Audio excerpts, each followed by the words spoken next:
And welcome once again to Flashpoints. I'm Bob Orr. Joining me as he always does is Juan Zarate, our national security analyst. Juan, good to see you. Bob, great seeing you. So just a horrible video posted now by ISIS, apparently, depicting the death of this Jordanian pilot. What are we to make of this?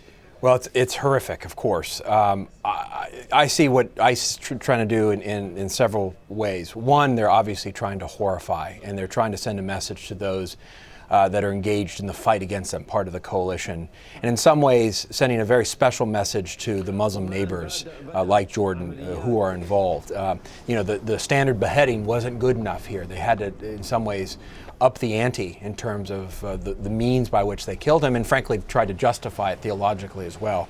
So in some ways, they're trying to really send a message that if you're going to fight against us, we're really going to bite back, and it's going to be horrific.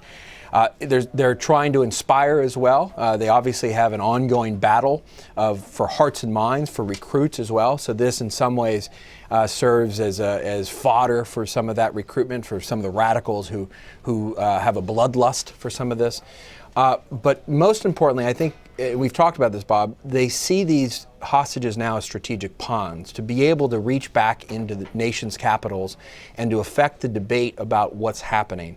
And in some ways, I think they're trying to impact what's happening in Jordan fundamentally. And the question for Jordan is, does this take them down the path of being less willing to be a part of the coalition, less willing to fight ISIS, or are they going to double down? Does this put steel in their spine because it was so horrific, so visceral, that now they're really going to be in the fight for good? Well, let's talk about that. What can Jordan do? I mean, unilaterally, probably not a great deal, but what can they do here? I know as an interim step or as a first step, they've talked about accelerating the execution of prisoners that Jordan's holding. Right.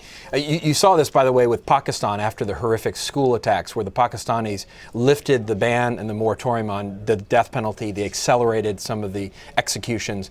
You may start to see that with al-Qaeda individuals and other allied terrorists that may now be on the docket and may be executed by the state as revenge in some ways and as part of their judicial process.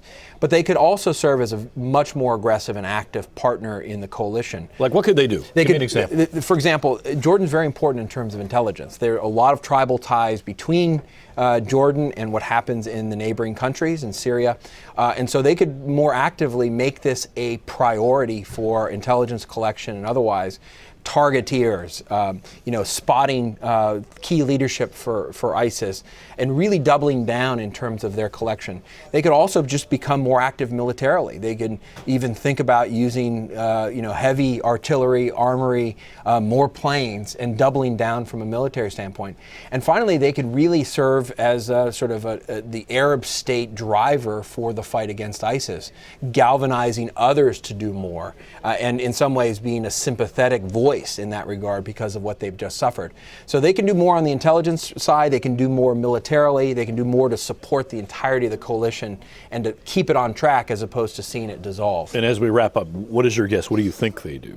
If you were advising the king, what would you say? Well, I think you can't back down in the face of a terrorist threat, and certainly in the wake of something like this. You have to demonstrate that the country is going to be strong, that there is resolve, and that there are going to be consequences for killing, especially this brutally, a Jordanian pilot, especially when the Jordanians were willing to negotiate, and ISIS really disregarded those efforts.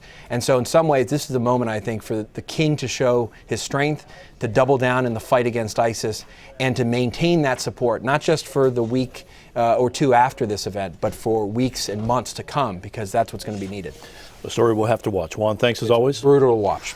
And thanks to you for watching Flashpoints. I'm Bob Orr. We'll see you next time.